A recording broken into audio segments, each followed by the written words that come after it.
عالم دین حضرت مولانا محمود الحسن صاحب دیوبندی اسیر مالٹا، جب مالٹا کے قید سے چھڑا کر مولانا آئے رہا ہوگا تو عرب وہاں پر دیوبند میں انہوں نے ایک بڑا جلسہ بنایا اور اس جلسے میں علماء کو بلایا کہ دوران اسیری میرے اوپر 2 راز کا انکشاف ہوا ہے، میں چاہتا ہوں کہ اس کو آپ تک پہنچاؤں۔ بڑے لوگ فکر مندی کے ساتھ گئے کہ مولانا کیا کہنا چاہتے ہیں۔ میں آج دیوبندی فکر کے عالموں سے کہنا چاہتا ہوں، کیا اس کی نصیحت پر ہماری برادری عمل کر رہی ہے؟ اگر کر رہی ہے تو لائق صدا مبارکباد، وہ نہیں کر رہی ہے آبادی ہماری تو غور کرنے کی ضرورت ہے۔ کیا کہا مولانا نے کہ دوران اسیری کے ہم پر 2 راز کا انکشاف ہوا ہے، ایک یہ ہے کہ مسلمانوں کی موجودہ تباہی و بربادی کی اصل وجہ قرآن سے دوری ہے اور دوسرا آپس کا نفاق۔ ڈاکٹر اسرار رحمۃ اللہ علیہ نے کہا مولانا ایک ہی بات کہہ دیتے تو کافی تھی کہ قرآن سے دوری، اور مولانا نے کہا کہ میں نے اب عہد کر لیا ہے کہ کریا قرآن کے مکاتب کھولوں گا تاکہ صحیح سلیقے سے بچے قرآن پڑھ سکیں اور قرآن کے معانی و مفاہیم سمجھاؤں گا، اور میں عام لوگوں کے درمیان میں قرآن کے درس کو عام کروں گا۔ اے کاش اس نصیحت پر اگر ہم عمل کر لیے ہوتے تو ہندوستان کا موجودہ وقت مسلمانوں کی جو ذلت اور رسوائی ہے شاید ہم اس سے نکل سکتے۔ مجھے اور آپ کو یاد ہونا چاہیے کہ پیارے آقا صلی اللہ علیہ وسلم نے حجۃ الوداع کے موقع پر جو پیاری نصیحت کی تھی عرفات کے ٹیلے پر، کیا کہا تھا آپ نے کہ میں تمہارے درمیان 2 چیزیں چھوڑے جا رہا ہوں، تم اسے مضبوطی سے پکڑ لو گے تو کبھی گمراہ نہیں، اللہ کی کتاب اور اپنی سنت۔ 2 کا مطلب 2 کا مطلب 2.5 بھی نہیں، 2 کا مطلب 2.25 بھی نہیں۔ میرے بھائی آئیے ہم آپ کا احتساب کریں، کیا قرآن سے وہ رشتہ ہمارا ہے؟ باپ کے مرے ہوئے 2 دن ہوئے ہیں، قبر کی مٹی بھی ابھی گیلی ہے، قبر کی مٹی، لیکن اگر باپ کے المیرہ سے کوئی دستاویز مل جائے جو کیٹھی اور دیوناگری میں ہو اور اس میں کچھ زمین کے فیصلہ جات اور رقبہ کا علم ہو تو ہم باپ کے غم سے نکل کر کسی لائق منشی کو تلاش کرتے ہیں، وہ پڑھ کر ہمیں سمجھا دے۔ پردیس سے جب کسی عزیز کا خط آئے تو بھوکا بھی بیٹھا ہے، اگر آپ دسترخوان میں تو پہلے خط چاٹ کر کے پڑھ لیتے ہیں، اگر ڈاکٹر کا نسخہ سمجھ میں نہیں آئے تو جان بچانے کے خاطر پڑوسی سے جا کر سمجھتے ہیں، اگر کلکٹریٹ کی کوئی نوٹس آ جائے جاننے والے نہ ہو تو جاننے والے کے پاس دوڑ کر جاتے ہیں۔ لیکن میرے بھائیوں یہ بتاؤ تو یہ قرآن مقدس جس کا نزول اس لیے ہوا کہ ہماری زندگی کو صحیح راہ دکھائے، اور اس قرآن کا ایک فریضہ ہے کہ جو اس پر ایمان لاتا ہے آمنت باللہ کتبہ جب کہتا ہے تو اس کی ذمہ داری ہوتی ہے کہ وہ اس کتاب مقدس کو پڑھے، اور پڑھے نہیں اسلوب کی طرح بلکہ اس کو سمجھے، اور سمجھے ہی نہیں بلکہ اس پر عمل کرے، اور عمل کرنے سے معاملہ ختم نہیں ہوتا بلکہ اس کی دعوت کو عام کرے۔ یہ مسلمانوں کا پر قرآن کا حق ہے۔ آئیے ہم دل پر ہاتھ رکھ کر کہیں کیا ہم یہ حق ادا کر رہے ہیں؟ اگر آپ دیکھیں گے تو آج پچھلے 10-20 سالوں کے مقابلے میں حفاظ کی تعداد بڑھی ہے، اور حفاظ کے سلسلے میں ایک حدیث کہی جاتی ہے کہ جو بچہ حفظ قرآن کر لے گا وہ اپنے ایسے 10 خاندان کے لوگوں کی سفارش کر سکے گا جس پر جہنم واجب ہوگی۔ لیکن میں نے ترمذی کی اور حاکم المستدرک کی حدیث پڑھی، اس میں یہ لکھا گیا کہ جو قرآن کو حفظ کرے، اس کے علم کو سیکھے، اس کے حلال کو حلال جانے، اس کے حرام کو حرام جانے، ایسے لوگوں کے لیے یہ خوشخبری دی گئی ہے، ورنہ قرآن پڑھ کر نماز ترک کرنے والوں کے لیے شاید یہ خوشخبری نہیں دی گئی۔ میرے بھائی قرآن کی ایک آیت کو پڑھنا، اس کو سمجھنا 100 رکعت نفل نماز سے بہتر ہے، پیارے آقا نے کہا۔ لیکن آج ہمارا حال کیا ہے؟ آج اگر کوئی شخص عالم دین بن کر آتا ہے تو کیا وہ اپنے ابا جان سے کہتا ابا سورہ فاتحہ پڑھ رہے ہیں، کیا پڑھ رہے ہیں، ذرا سمجھیے اس کو۔ نبی مکرم صلی اللہ علیہ وسلم کے صحابہ کا یہ عمل تھا، سورہ عصر کا جب نزول ہوا تو ایک صحابی دوسرے صحابی کو جب تک سورہ عصر سنا نہ دیتا تھا وہ باہم جدا نہیں ہوتا تھا۔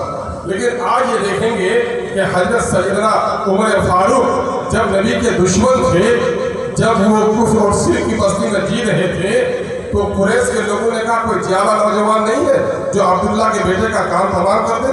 جب عبداللہ کے بیٹے کے کام کو تمام کرنے کے ارادے سے حضرت عمر نکلے